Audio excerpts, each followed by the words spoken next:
Ladies and gentlemen, this year's Human Rights Day theme is Freedom, Equality and Justice for All. In India, National Human Rights Commission is led by its chairperson, former Judge Supreme Court of India, Justice Shri Arun Mishra, ably supported by members Shri D.N. Mule and Shri Rajiv Jain and Secretary General Shri Bharat Lal.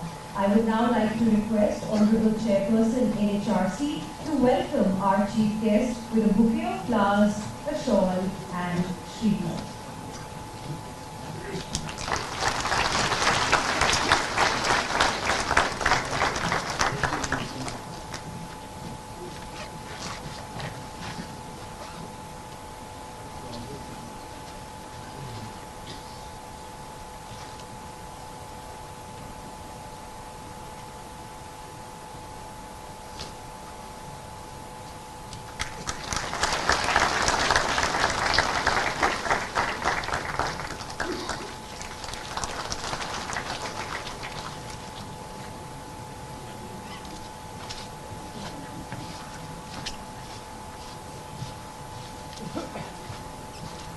Thank you, sir. I will now like to request Secretary General NHRC, Shri Bharat Lal, for his welcome address.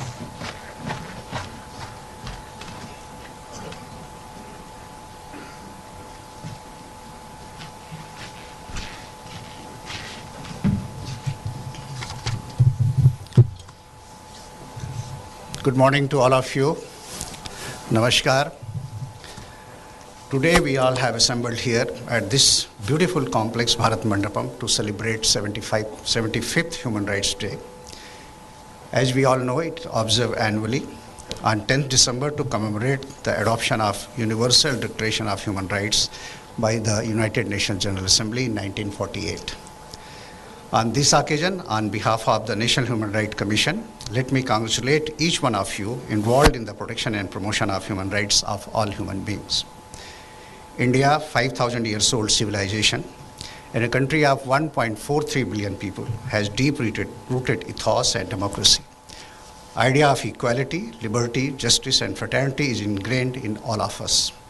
Empathy and compassion to all forms of life is a way of life. Reflecting this Indian ethos and values 75 years back, when Universal Declaration of Human Rights was being drafted, it was Hansa Mehta from India who introduced gender equality, and Lakshmi Menon, another Indian, introduced non-discrimination into the document. As we all know, Honorable Vice President of India, Sri Jagdeep Dhankhar ji, before assuming the constitutional role, was known to have always fought for the rights of people. He always stood against the injustice. Sir, your commitment to this basic Indian ethos has been a source of strength to all of us. Today, your presence lends support to our collective efforts to protect and promote human rights of each and every individual. Presently, the winter session of Parliament is underway. However, Honorable Vice President of India has very kindly agreed to grace the occasion. After the function, from here he will be going straight to the airport as he has prior engagements. This shows his commitment to be with all of us and be a torchbearer of human rights. On behalf of NHRC India and your behalf, I extend a very warm welcome to Honorable Vice President of India. Indeed, we are grateful to you, sir. May I request all of you to welcome Honorable Vice President of India with a round of applause.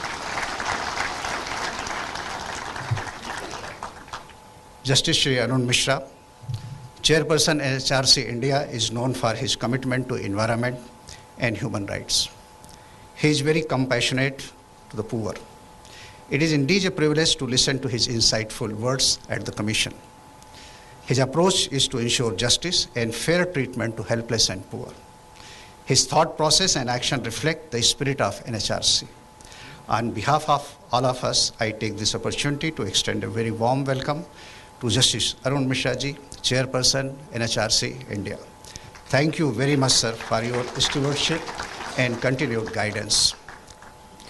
Dr. D.M. Mule and Shri Rajiv Jain, Honorable Member of the Commission, always keep on pushing various stakeholders, especially government and its agencies, to be fair and ensure justice to people.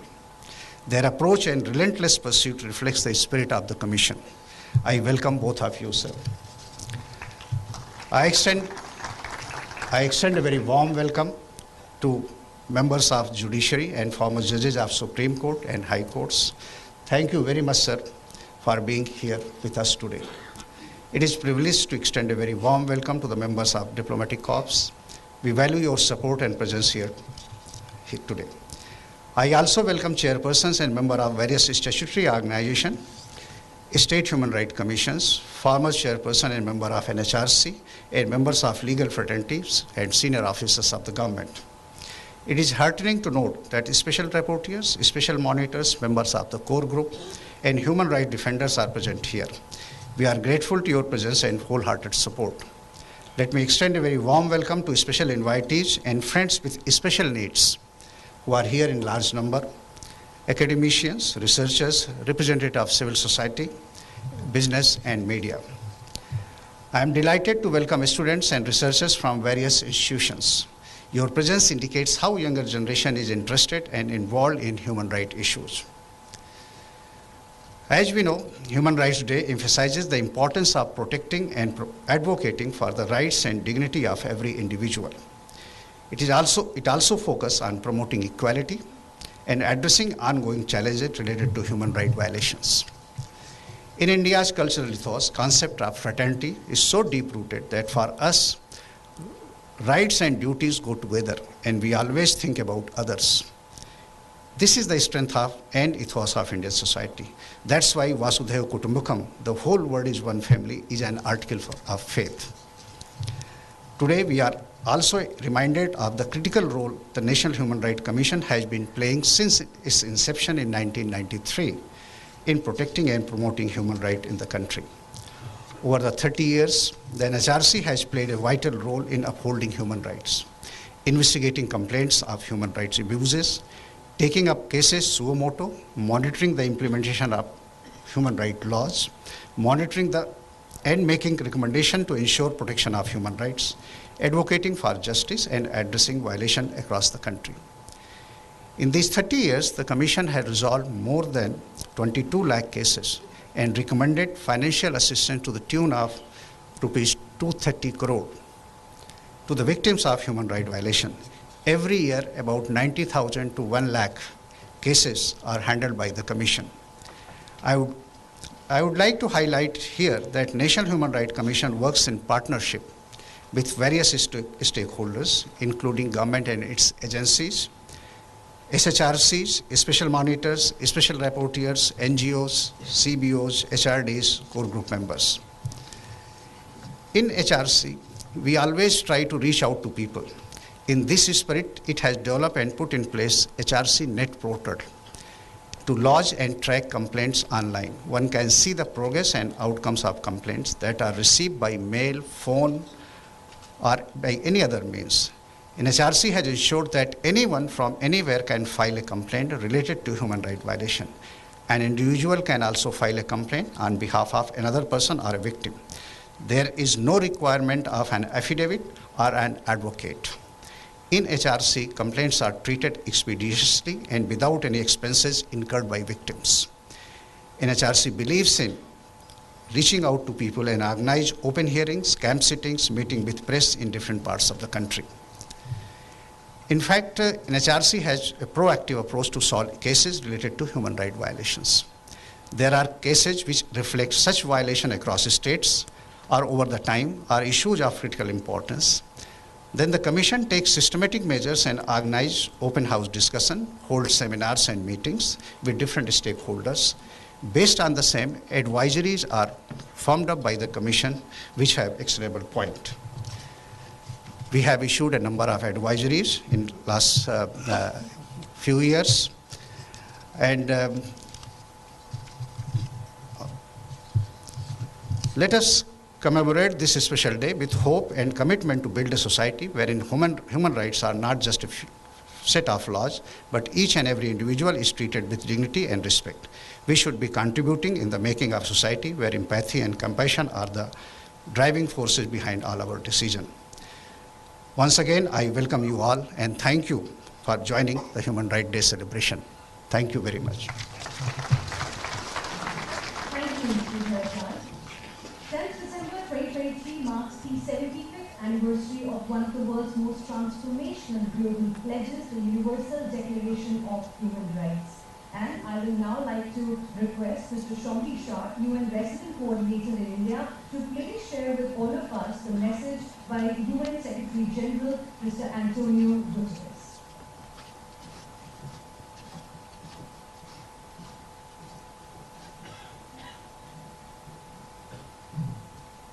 Your Excellency, the Honorable Vice President of India, Honorable Chairperson, members, and Secretary General of the National Human Rights Commission, distinguished guests, ladies and gentlemen, Namaskar.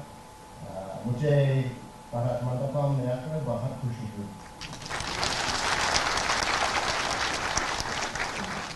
On behalf of the United Nations Secretary General Antonio Guterres and the UN system in India, it is a great privilege to join you for this observance of the very special 75th anniversary of Human Rights Day, commemorating one of the most groundbreaking international commitments among countries ever made, the Universal Declaration of Human Rights, and to share with you the Secretary General's global message on this occasion. And I quote, "All human beings are born free and equal in dignity and rights." The iconic opening sentence of the Universal Declaration of Human Rights is as important today as it was when it was adopted 75 years ago. The Universal Declaration is a roadmap helping to end wars, heal divisions, and promote lives of peace and dignity for all. But the world is losing its way. Conflicts are raging. Poverty and hunger are increasing. Inequalities are deepening. The climate crisis is a human rights crisis that is hitting the most vulnerable hardest. Authoritarianism is on the rise.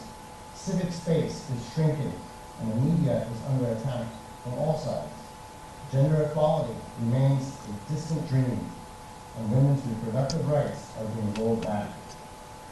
Today, it is more important than ever to promote and respect all human rights, social, cultural, economic, civil, and political, which protect us all. The Universal Declaration shows the way to common values and approaches that can help resolve tensions and create the security and stability our world craves. As we work to update global frameworks and make them more effective in the 21st century, human rights must have a unique and central role. I call on member states to use this 75th anniversary and the Summit of the Future next year to strengthen their commitment to the timeless values of the Universal Declaration. And on Human Rights Day, I urge people around the world to promote and respect human rights every day for everyone, everywhere. End of quote. Dear colleagues, I wish you all a very happy Human Rights Day. आप सभी को मानव अधिकार दिवस की शुभकामनाएं. बहुत धन्यवाद.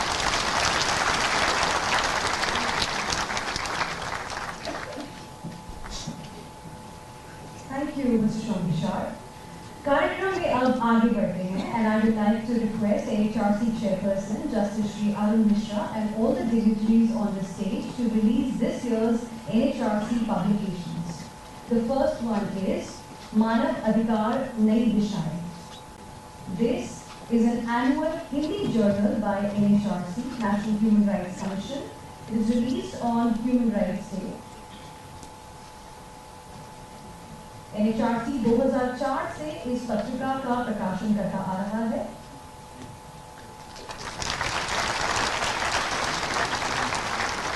पत्रिका का लोकार्पण मानव अधिकार दिवस 10 दिसंबर के अवसर पर किया जाता है।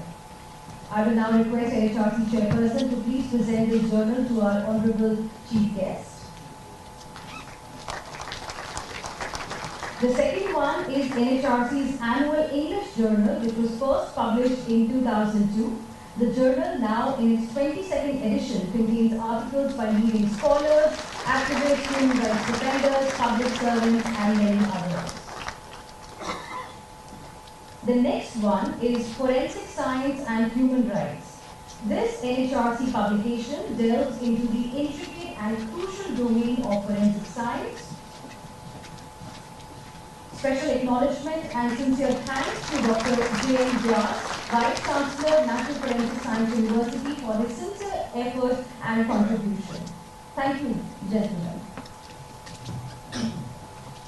I would now like to invite Chairperson NHRC, Justice Arun Mishra, to share with us his vision for protecting human rights.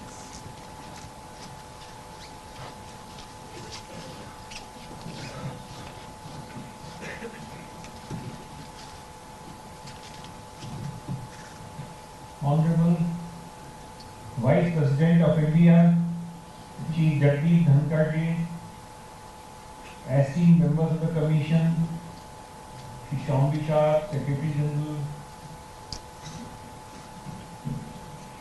Justice Pankaj Mithal, the Supreme Court of India, Justice Mukundam Sharma, former Justice Supreme Court of India, Dr. Chand Bhanu Satpathy ji, Chairperson, members of the Tribunal, National Commission, State Commission, officers of the central state government, office bearer, representative of United Nations organizations, diplomats, learned members of the bar, media persons, civil society members, distinguished invitees, dear students, ladies and gentlemen. Today, we have assembled here to celebrate the Human Rights Day. It is Amrit Kaal of our independence and signifies 30 years journey of NHRC. I welcome and congratulate all. Honorable Vice President Jagdeep Dhankhar ji is a jurist who has always fought for the rights of the people. He always stood against injustice and is committed to the basic values of our cultural ethos. He has been a source of strength to all of us. Human Rights Day is a reminder of equality, justice and freedom and respect for human rights. Commission is committed to protecting and promoting the human rights of people in India. Vedas, Upanishads, various Dharma Shastras resonate with the principle that align with the essence of human rights, respect for individuals' intrinsic worth, and the need for ethical conduct in society. Dharma is source of law and justice. Our cultural ethos and values are reflected in our Constitution. The Universal Declaration of Human Rights contains ideals that conform to our values. Indian culture is for standing on the side of justice. The Gurukul system, depicted in texts like Mahabharata, underscores the importance of education, emphasizing the right to access knowledge. History shows that India has always been rich and diverse in cultures, religions and traditions. We believe in non-violence as violence is violative of human rights. Ahimsa paramo dharmam, dharma ahimsa tathaiva means non-violence is the highest virtue. Violence is the worst sin. Gautam Buddha and Mahavir Swami represented essence of our values. Even today, their message of non-violence and peace resonates the human rights discourse. Both governmental and individual responsibilities are integral to creating a just and equitable society where human rights are valued, protected and upheld for every individual. Yata dharma tatra jaya, yatra adharma tatra dukham, tatra satyasya yatrasti tatra sarve sukhi bhavantu. Where there is righteousness, there is victory, and where there is iniquity, there is suffering. Wherever there is truth, all are happy. The ethical ramifications of advancing technology are a matter of grave concern. Challenges of modern technology lead to the fabric of contemporary society. Dramatic rise in inequality and the triple planetary crisis, climate change, biodiversity loss, and pollution require immediate attention. New digital technologies have transformed the way people live, also help drive progress for all the sustainable development goals. The internet is useful but has a dark side, infringing on privacy through the spread of hate speech, misinformation, undermining democratic process, including online violence against women and children. When improperly or maliciously used, it can fuel divisions within and between communities to undermine human rights. Business enterprises are a major source of investment, innovation and development and can be significant driver in achieving the sustainable development goals. At the same time, businesses must effectively address human rights concerns. Institutions of local self-governance, municipal and panchayat bodies play a crucial role in advancing human rights and promoting the concept of fraternity, improving the quality of life by ensuring clean water supply, sanitation, public health, and ensuring equality for citizens. These institutions are indispensable in implementing constitutional values of Swaraj on the ground. The municipal bodies and panchayats must effectively and transparently discharge their statutory civic functions enjoined upon them. The people have to be at the center of all our development efforts, which is human-centric. We must not leave anyone behind. We must support the vulnerable and by affirmative action. Women and children must be kept at the center of achieving sustainable development goals. Human rights can only be fully upheld if all the women and children feel safe and secure and have improved quality of life. They will enjoy their rights when these goals are achieved. In an interdependent world, the COVID-19 pandemic, which not only disrupted the world economy and livelihood but took away millions of lives, has shown us that there is a need for transparency in information sharing and collaboration to focus on building resilient framework which will serve not only present but future generations and holistic well-being of entire humanity. India has provided COVID-19 to over 100 countries and administered 2 million doses to the citizens, and also created a digital framework for administering vaccines. Food grains were supplied to 800 million people when there was loss of livelihood. It shows the concern of this country for human rights. We have faced problems of serious spurious drugs, medicines, and food adulteration, which must be dealt with stringently and expeditiously. Another issue faced by the young generation is drug addiction, which is matter of grave concern. The young generation has become vulnerable. They have to live with consequences. Our responsibility is to act decisively, not only to contain but to eliminate the availability and use of drugs. Terrorism causes grave violations of human rights of citizens in the whole world. It has been seen that innocent people suffer. Condoning or sympathizing with terror activities and terrorists is a great disservice to the cause of human rights. We must not glorify or sympathize with them. NHRC India recently hosted 28th Conference of Asia Pacific Countries. It brought out the Delhi Declaration unanimously incorporating Indian ethos. I want to highlight that National Human Rights Commission works in partnership with various stakeholders, HRD and civil society. We have a net portal online management system, and we have issued large number of advisories, including advisory on mental health, rights of truck driver, environmental pollution, welfare of transgenders, mitigation of self-harm by and suicide attempts by prisoners, child sexual abuse material to be removed from internet, prevent and minimize, mitigate ocular trauma, children and workers. Let me flag a few burning issues in the last with huge ramifications on human rights on a vast scale. Firstly, poverty impedes people from thoroughly enjoying their human rights, ensuring housing, clean water, toilets, electricity, cooking gas, access to healthcare and banking services ensure human rights and dignity to individuals. Emphasizing that no one is left out on complaints, the Commission issues directions regularly. Digital governance has resulted in rooting out corruption. The war against poverty must not only be continued but also accelerated so that the people of this country have an improved quality of life and live with dignity. Secondly, climatic change. Increased frequency and intensity of extreme weather events like prolonged drought, high intensity rainfall, cyclones, floods pose enormous challenges. It affects human rights and it causes loss of lives and livelihood, displaces communities, disrupts access to resources and increases conflict over resources.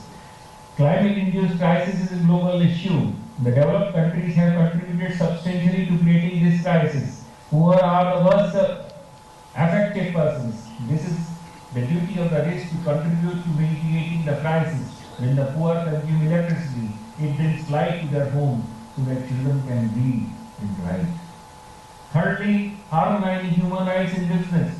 With expanded economic activities, high economic growth and rising prosperity, India is developing into major manufacturing hub. It is therefore essential to harmonize human rights and climatic issues in business. Fourthly, women empowerment in the workplace is a crucial aspect of fostering gender equality. Ensuring workplace security is essential to creating an environment of dignity where women can thrive professionally without facing discrimination, harassment or unsafe conditions. Many of our daughters are going to places to master professionally. It becomes much easier if there are two earning members in each family instead of just one. Fifthly, cyberspace must be safe and secure. Cyber crimes infringe on the very right to life. Dignity violates human rights in several ways, and national security is compromised. Digital forensic and regulatory regimes must keep pace with technological advancement. International cooperation is required to keep cross-border cyberspace beneficial to humanity. Considering 96% is a dark web, similarly we have to care for artificial intelligence and deep fake. Lastly, I would like to mention that vulnerable groups, including transgender persons and persons with mental illnesses, sex workers, beggars, destitute, elderly, orphaned children, and persons in need must be strengthened and empowered. Their human rights violation must be addressed on priority. With sensitivity to bear their plight, we must do everything in our capacity and beyond to make their lives more meaningful and dignified. Our strength is unity in diversity, embracing Mana Dharma, that is humanity, is our religion. Mahapurushas propounded that the highest attainment for human is Vasudhaiva Kutumbakam, one earth, one family, one future, has never had more resonance. This statement is not just a call for unity, it is an affirmation of our shared destiny and mutual responsibility as inhabitants of a single planet. Our scripture record, Sarve Bhavantu Sukhina, meaning let the entire world be happy, which is part of our cultural ethos and philosophical thinking. The theory of karma for the enjoyment of rights find a place in Article 51A of our Constitution. Let us go to work together to fulfill the aims. In an age marked by rapid technological advancement, globalization, and an increasing inter-human socio-cultural fabric, may our shared commitment propel us to forward a tomorrow where the inherent equity, dignity, and rights of every person are acknowledged and protected by us all. Thank you.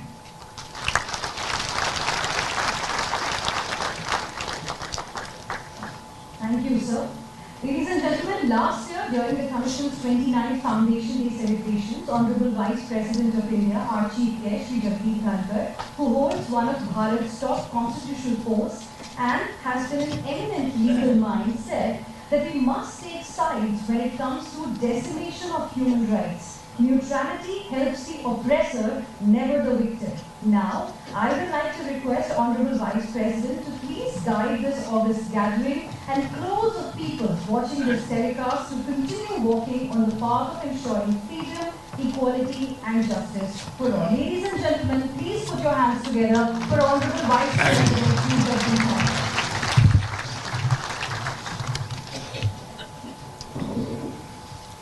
First, it was very soothing.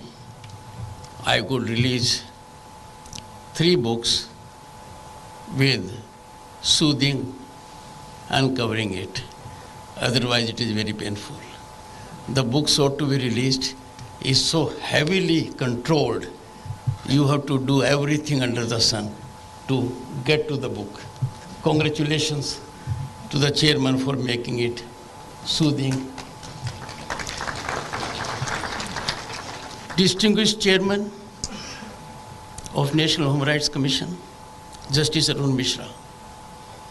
In his emotive address, he has traversed the accomplishments and the challenges we face.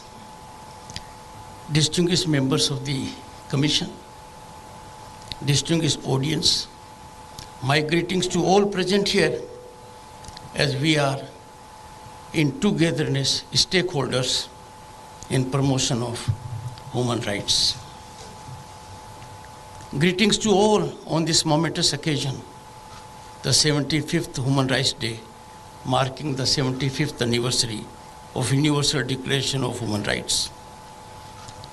A coincidence, it just follows our Amrit Kal, and our Amrit Kal has become our Gaurav Kal, primarily due to blossoming of human rights and values. Friends, we had the occasion to get a message from the Secretary General of United Nations. It would have been appropriate and worthwhile to take note of the massive revolutionary affirmative changes that are taking place in Bharat, home to 1/6 of humanity, on promotion of human rights. No part of the globe is so blossoming, prospering with human rights as our country is doing. And why not? Our civilizational ethos, constitutional framework reflect our deep commitment to respecting, safeguarding, and nurturing human rights. It is in our DNA. Human rights are spinally strengthened when there is human empowerment in sharp contradiction to fiscal patronage. Empowerment of pocket by fiscal grant only increases dependence.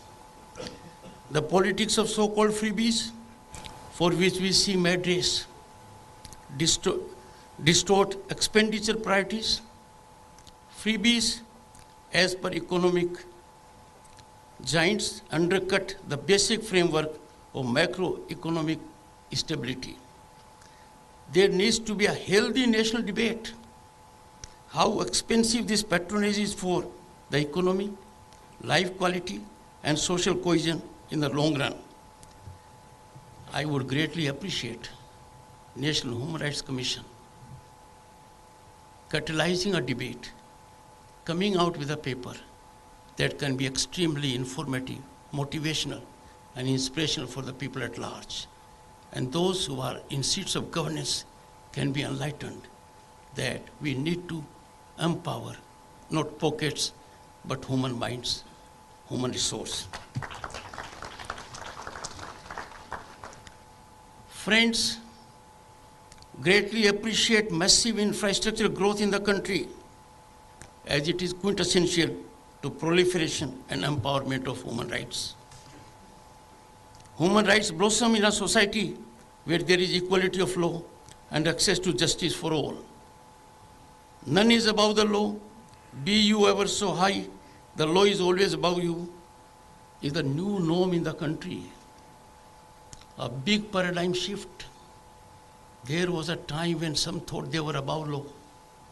There was a time when some thought they were beyond the reach of law. Now all high and mighty, you may be just anybody. You are accountable to law. This is happening. It is an inalienable facet of promoting human rights. Friends, transparency and accountable governance, a new norm, is a game changer for promoting human rights. Rich dividends are resulting. Imagine a scenario. Who are the sufferers when the governance is not transparent? It is not accountable. The poor, the vulnerable, the needy, the women. This is a big game changer exercise that is a ground reality in Bharat. Employment of technology in service delivery has resulted and strengthened human rights. This is not just a sentence. Go to any village. Deep penetration of technology. Efficient delivery of services. The benefit is to the last person. Whatever is intended to be reached to a particular person reaches now, without cut, without deduction, without middleman, and directly to his or her bank account. Can there be a greater giant step for promotion of human rights? Global entities need to recognize it and understand it. Our Bharat is an example to the world how to nurture, blossom, promote, and flourish human rights. One has to step out of the metros to see the ground reality. Nurturing human rights is the cornerstone of democracy. There is wholesome convergence in our country of all the organs of the state, legislature, judiciary and executive, for making us proud for evolution of ecosystem where human rights flourish now as never before. Our robust judicial system gave us Visakha. Our robust judicial system has generated interventions that are unrivaled elsewhere in the globe on the score of human rights. We are home to 1/6 of humanity. We are now role model to the world in nurturing human rights. India's profound commitment to human rights is firmly anchored in a robust system we have in judiciary, executive, and legislature. Friends, the world was facing pandemic COVID. We cared for the human rights of other countries. We took care of our people and provided co-vaccine to 100 countries. There needs to be global reflection, recognition of this, particularly by global entities that are engaged in assessing these things. We have been treated most unfairly by certain entities because they have not delved deep into our performance. Scratching the surface is not appropriate on such aspects. Justice Arun Mishra call for removing the stigma associated with mental illness has been impactful and widely appreciated. The learned judge, the chairman, was reflecting on something which is a global challenge to us. He invited everyone's attention to this important aspect. Justice Mishra has all through keenly engaged in sensitizing the society to treat human rights defenders as their eyes and ears. He firmly spoke for human rights defenders. He became their defender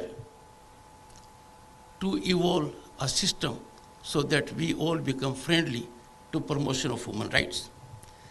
NHRC deserves to be complimented for encapsulating a sense of human rights in one of its reports, underlining that the law of the ruler and not rule of law is the bane of human rights. That was in the context of post-poll violence. A very comprehensive report, and that has brought about reformation. Visitation of consequences for exercise of franchise is worrisome, but that is being contained systematically in the country. We have to note the positive change that has taken place after the report. Awareness has been generated. All have been sensitized. Indisputably, human rights optimally fructify when equality is established and inequities are addressed. On this score, by series of initiatives and policies, our performance is exemplary. The Honorable Chairman in his address has reflected on this. Look at what has happened to the people at the ground level, the people at end of the row, the benefits that have been accrued to them. Action-oriented execution of affirmative policies to alleviate poverty and uplift poor has been rewarding from human rights perspective as well. This has accounted for India's phenomenal rise, making it 5th largest global economy, on way to becoming the 3rd largest global economy by end of the decade. Friends, the greatest danger to human rights emanates from corruption. Corruption frontally threatens human rights. It undermines the rule of law, creates an environment where exploitation and discrimination can thrive, hitting the vulnerable and the weakest and the hardest. Corruption and human rights cannot coexist. The bane of corruption in India for long is now contained.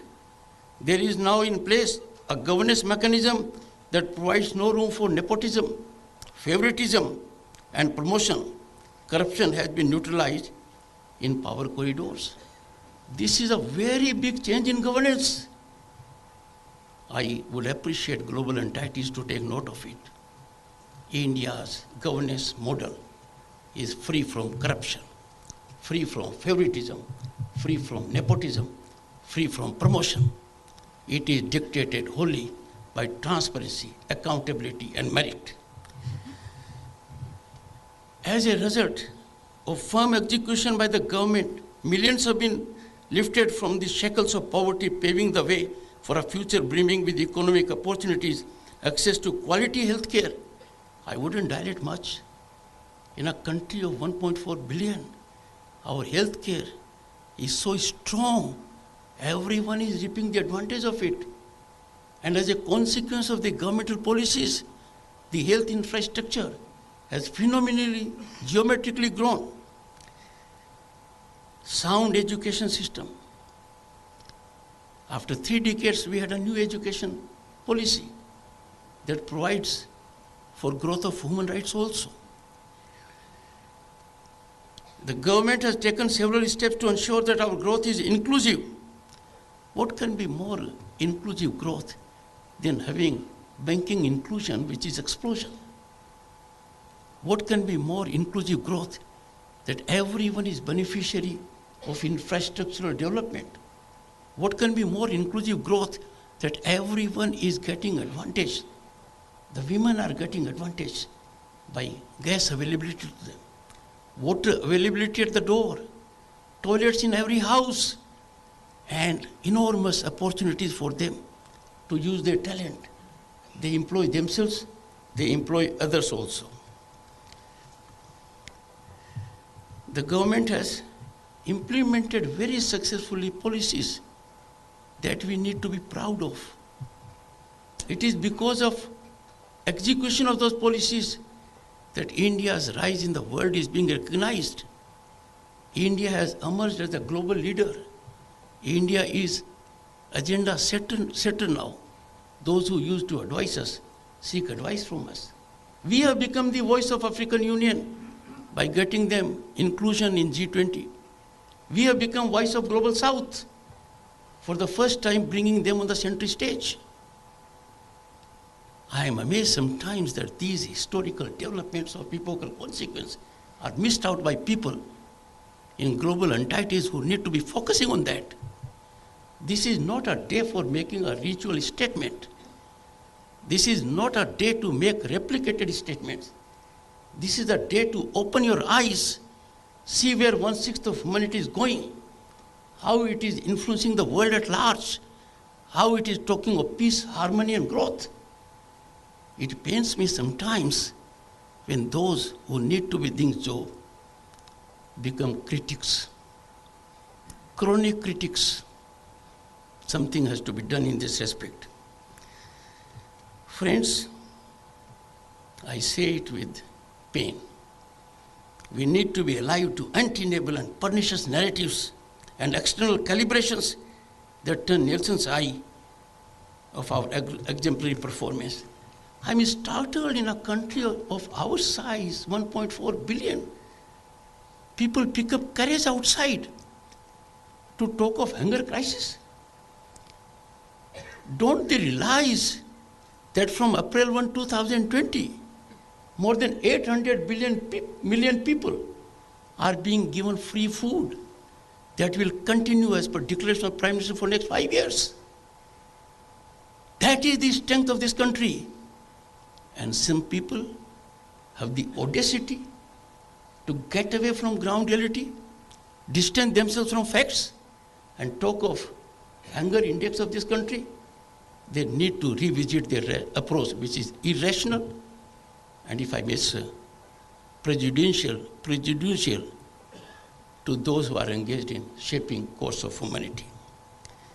Friends, the quest to eradicate poverty and promote human rights in India, we have adopted a model which is very successful. And the kind of digital penetration we have had, that has been commended by world leaders, that countries need to emulate us. Our digital penetration is unrivaled in the world. Our digital transactions in 2022 were 4 times that of USA, UK, France, and Germany. And look at the digital penetration affecting human rights. Per capita data consumption of internet is more than that of USA and UK, USA and China taken together. Friends, I do not want to sound overcritical, but I am responding to the call of my conscience. When I see distinguished people present here, I can't reflect that none is present here. Each one of you present here is a nerve center, epicenter. You bring on the table huge exposure, huge experience. If I don't share my thoughts with you, I will not be doing service to the duty or service to the post which I hold. Government policies have generated hope, optimism, and confidence in 1.4 billion people. Look around the world and look at the index of hope, optimism, and confidence. Our country will be rated very high. But those who calibrate it in air-conditioned chambers, closed chambers, cannot see it. They need to take note of it. Employment of technology to realize human rights. Ours is a country that has done massively. We are in the front rank. Our service delivery system has become transparent. Our public distribution system is so effective. We have employed technology. We have employed technology in a country where people thought this country may not be having enough knowledge in people to use technology. Honorable audience, our DNA is very strong on adaptation of technology. Our human genius is unrivaled in the world. It is making impact in every nook and corner of the globe, in every institution. What are we seeking from them, the outside world? We are not telling them congratulate us because we had African Union included. We are not telling them congratulate us because we have become voice of Global South. We are just telling them, open your eyes. Don't be prejudicially subjective. Don't cling to your predetermined thoughts. See the revolution that is taking place in 1/6 of humanity. And look at how India's rise is there on sea, on road, in sky, in space. That is our achievement. India stands for common good of the common man most successfully, effectively, and that is the ground reality today. These initiatives are provided. I recall the days when I was a student, access to credit was impossible. Now access to credit is easy. You just have to have an idea in your mind. If there is an ecosystem in this country that anyone can exploit one's talent and resources, potential to realize ambitions and dreams, that is reflection of Human Rights Index. And that is the scene we have in this country today. Just look at the startups, look at the unicorns, and they reveal the statistics, how ordinary people have made it big.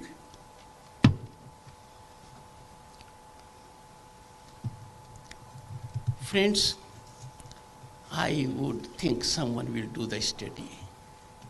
Millions and millions have been uplifted from poor poverty. Millions and millions lives have been changed. Capacity building is our new norm.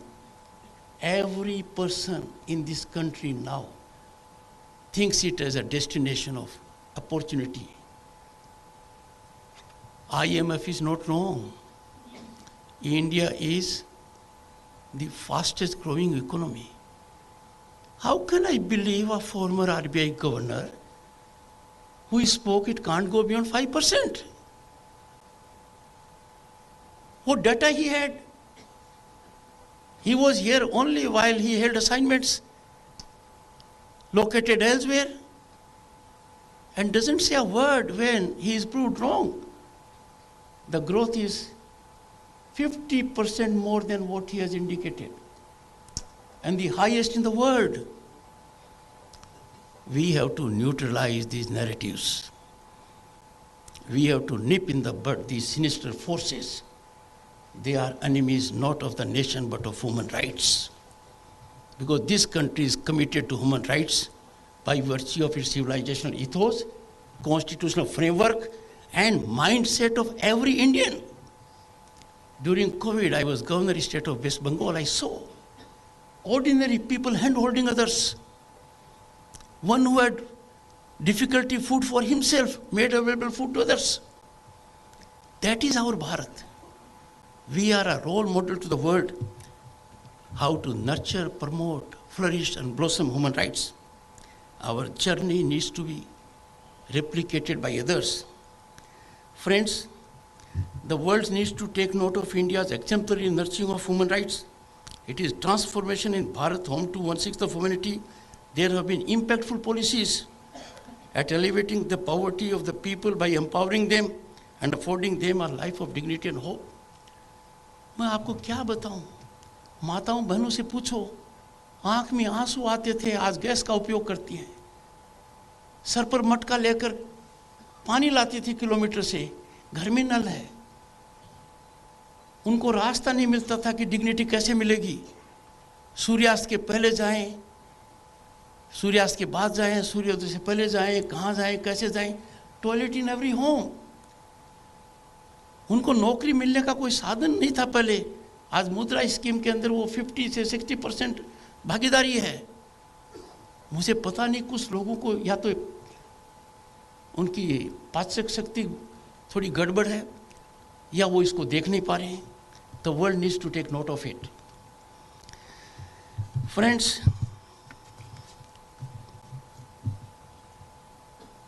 बात की जाती है नारी शक्ति की। क्यों दुनिया की शक्तियां सलाम नहीं करती कि भारत ने 21 सितंबर को वो कर दिखाया? और किस देश में कर दिखाया जिसकी आबादी 1.4 बिलियन है? 1/3 horizontal and vertical reservation for women in Lok Sabha and state legislatures. Why does the world does not open eyes to see that this reservation has a societal equitable component also? There will be specified reservation to the extent of 1/3 for scheduled caste and scheduled tribe women. These are big changes that have taken place. Friends, I wouldn't like to go more because I don't want to sound as a critic. Reflect, think deeply. I have only underscored fraction of our achievements. Fraction of our achievements. For last 4 years and more, I am witness to this development. I come from a family of a farmer. Does the world not know what is the meaning of human rights? When a tribal woman in this country becomes president of India, is it not reflection of human rights? When son of a farmer is vice president, when an OBC man is the prime minister, I am not a stakeholder in politics, but I will certainly have a sense of joy that my prime minister, our prime minister, is the most popular person in the world. That is adjudged. When president of an important country says, Prime Minister Modi is finally very strong, I don't take it as appreciation. I take it as a reflection of ground reality because I see it every day. Every political party in our country contributes to our growth.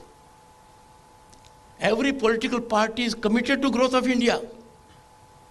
I don't see growth of India from political prism or contribution of political parties. But if some individuals have made impact which the globe has recognized, I just want to share it. Baki, everyone present here, ये हवन है,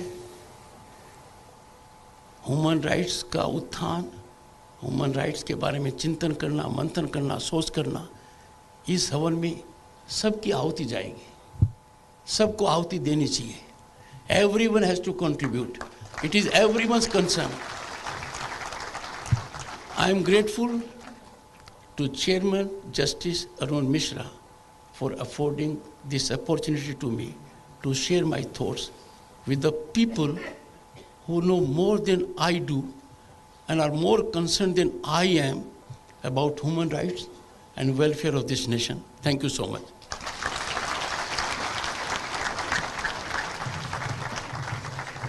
Thank you, sir. We feel honored that you graced this occasion despite your busy schedule that includes proceedings of the ongoing winter session of Parliament as well. And now I would request everyone present to rise first for another generous applause for our chief guest message and then for the national anthem.